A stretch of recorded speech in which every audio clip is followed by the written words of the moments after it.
So far what I've gotten done is obviously all the stuff out from in there that I've needed.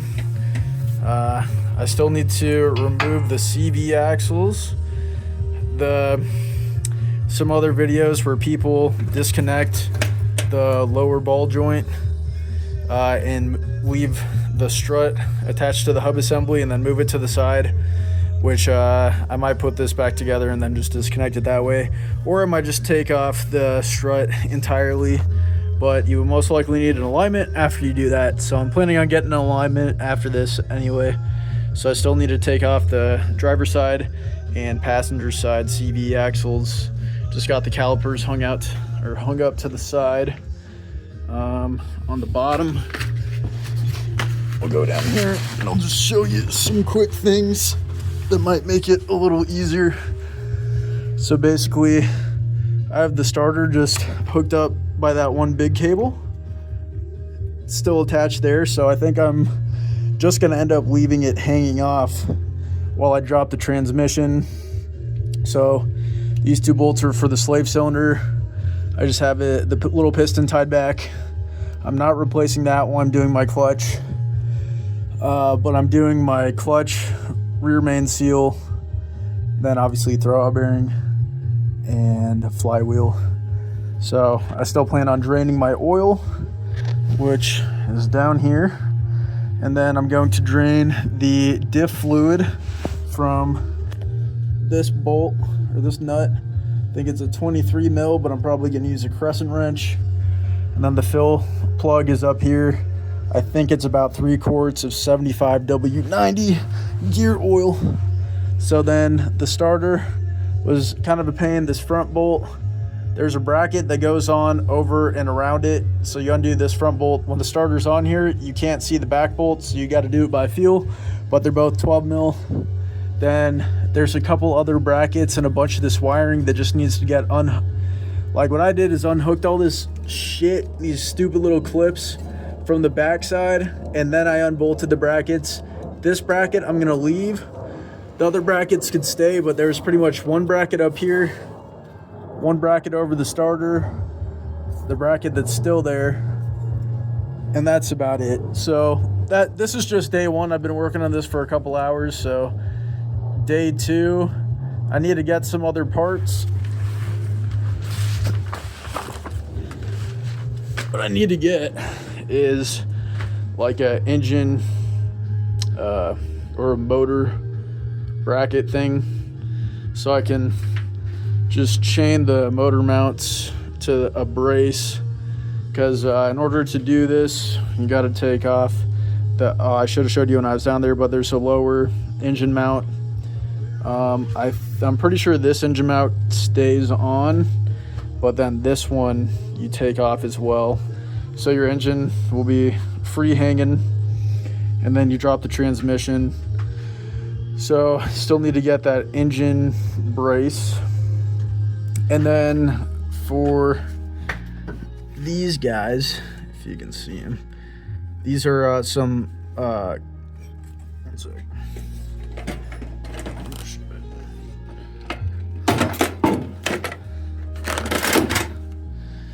So might have made it worse, but these two are just links for your clutch, like shift linkage, I think.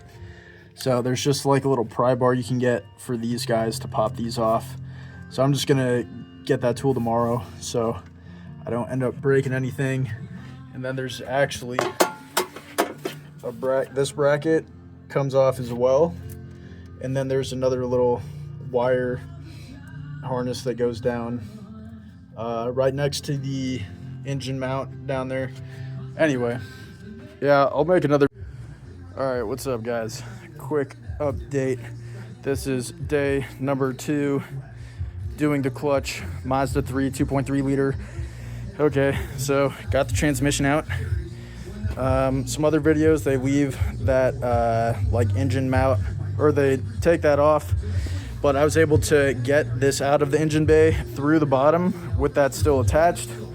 All I did really was take off some plastic that was right here, and then I just left. There was a transmission bolt that was right next to the slave cylinder.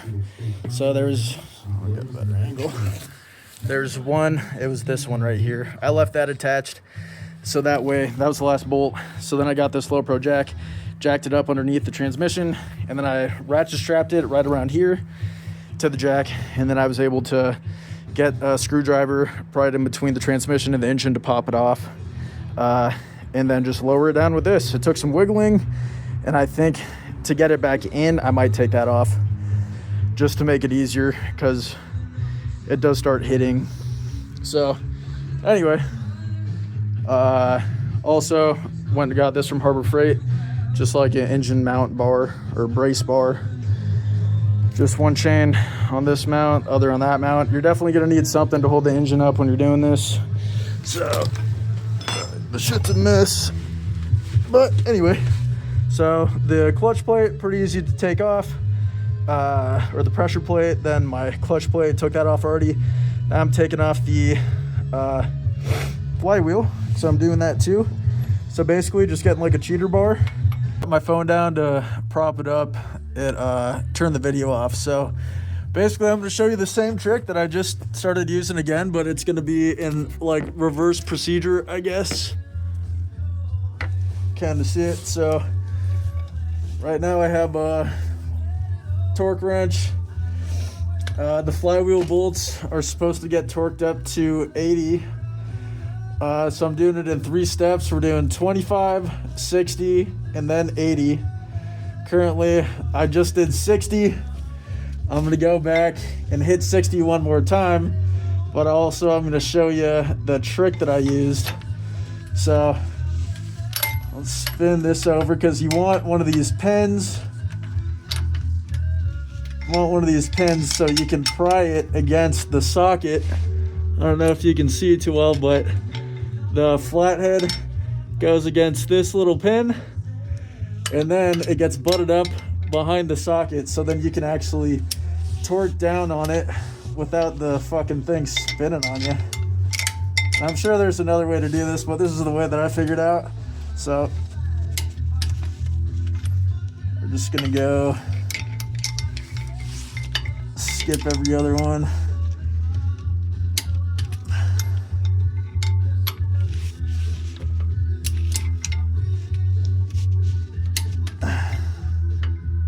And then I'll skip 2. See, that one moved again. That one synced down. So that's for 60. So then I'm gonna go up one more time for 80, and then I'm gonna do something similar with the all right guys, just another update. What we have done so far is we have a new throwout bearing installed. Then the clutch kit I bought was from Napa, and it came with some spline lube, so I put that on there, threw the clutch plate on the splines just to slide it back and forth, get all the lube spread out evenly, then just want to wipe off the excess. Also replaced one of these like CV input shaft seals. I don't think that's the actual name. All right, so then come down here, the rear main seal. This is the old one. Right now, what I have going on is there's the new one. Right now, what we're waiting for is, it's hard to see, but right there along the bottom and a little bit up the sides right there is some ultra black gasket sealant. Basically just waiting for that to set up a little bit, about 5 to 10 minutes after I put it on. It's kind of cold out, so we'll see how it's looking. And then also the throwout bearing, I just packed the old one with grease and then got a 10 mil socket, and it took some time, but it was able to keep hammering it, and got the old one to pop out. New one went in pretty easily. It's kind of hard to see, but there's a little blue gasket towards the front, I guess that's a like dust shield or a dust gasket, whatever. So you want that facing out. And then I just use some brake cleaner to clean the surface for where the rear main seal is gonna go. And then I'm just gonna tighten down the bolts one by one. There's some other really good videos on doing this, which if I were you, I'd probably watch those instead of this one, but just in case, this is just like, most people have lifts and stuff like that. I'm just doing this on the floor. Like I have 2 jacks there, 2 jacks there, and then the rear is just, you know, chalked or whatever. So I guess this new one, rear main seal, it goes on dry and it has these little guide pins just on these 2 edges, and then this plastic cup is going to come off once you slide it on, just to help guide it on there. But basically I'm just going to put this on tonight and then call it a night, and then tomorrow going to start getting the actual clutch put back together, and then hopefully get the transmission back up too. Alright guys, so got the pressure plate on. It's not torqued down to spec yet, but I ran into some confusion when I was first putting it on, just because when you first put the pressure plate on, there was definitely a little bit of a gap in between here, probably about a 1/4 inch, and I guess that's pretty normal. After looking into it a little bit more, I thought that this might have been the wrong flywheel, because the old one that was on here had some indents to where these pins I thought were supposed to line up, but turns out the pins are right here, so they just go in between these gaps that are on the flywheel. Basically, you want to use your guide pins on these ones, and then bolt it back down, and then I was just doing a star pattern. Just tighten them all down slowly. I got them all bottomed out, so now they're just ready to get torqued down. And then I've had this the clutch alignment tool in here the whole time. You just want to make sure that still goes in and out nice and easy, which it is. And then what also helped to get this lined up even better, since the weight of the clutch plate kind of brings this down a little off center. These smaller grooves are perfect for putting your little finger in there, and then and there's 3 of these grooves. So 1, 2, and then the 3rd one is up here, and then that's just a really good place to feel where the clutch plate is, and then there's going to be a little bit of a gap on all three sides. So anyway, that was a really helpful place to help line it up even better. So now, taking this out, well, actually I'm going to torque it first, then take that out, and then the transmission should be ready to go in, which is going to be a project all in itself. So yeah, just thought I would give that little update, might help you out. All right guys, so I'm at the point where I'm putting the transmission back in. It's actually going pretty smooth. I have it decently lined up. I was able to balance it on this that end of the jack, and then what I just ended up doing was adding this ratchet strap around the back end, so it kind of wraps around the back, and then I just have it hanging on this brace bar, and then I'm just gonna tighten it as I go up, and I think that will help me get it level, so that way I can slide the transmission in. But yeah, if you had an extra set of hands to... All right guys, so the transmission, like I said, went back in. I got one of these back brackets on for the shift linkage, which I was kind of worried about because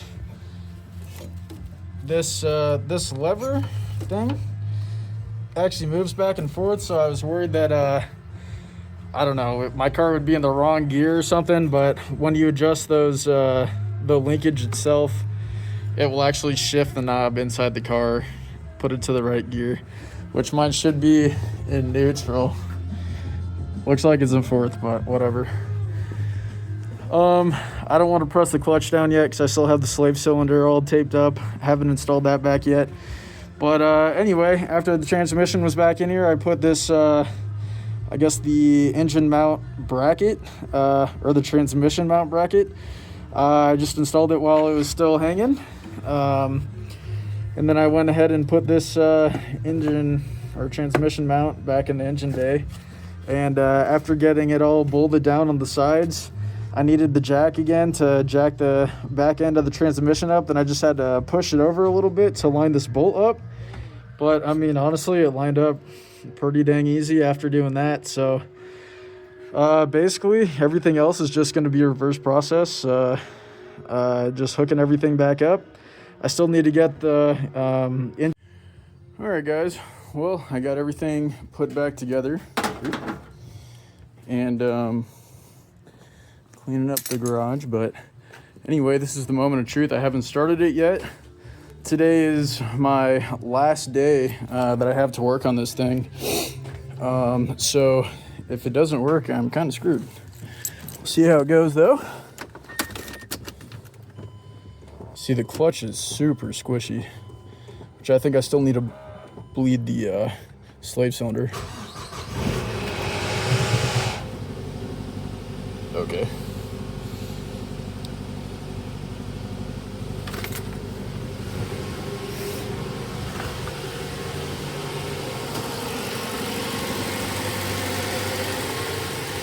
Let it run for a little bit, but on startup, this Mazda has always had like a pretty rough, like almost grinding sound. It's been doing it for ever since I bought it for like 5 years, but that was more grinding than normal.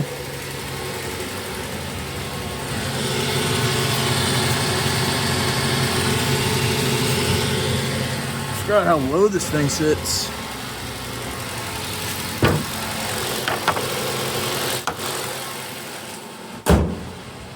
All right, we'll see if it goes in gear and rolls. Fingers crossed. All right, clutch in, goes into gear nicely.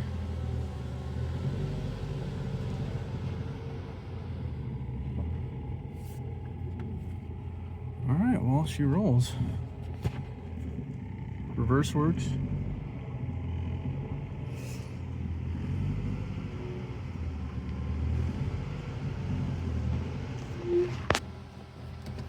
Fuck yeah, dude. Let's go. I still need to, I'm gonna drive it around the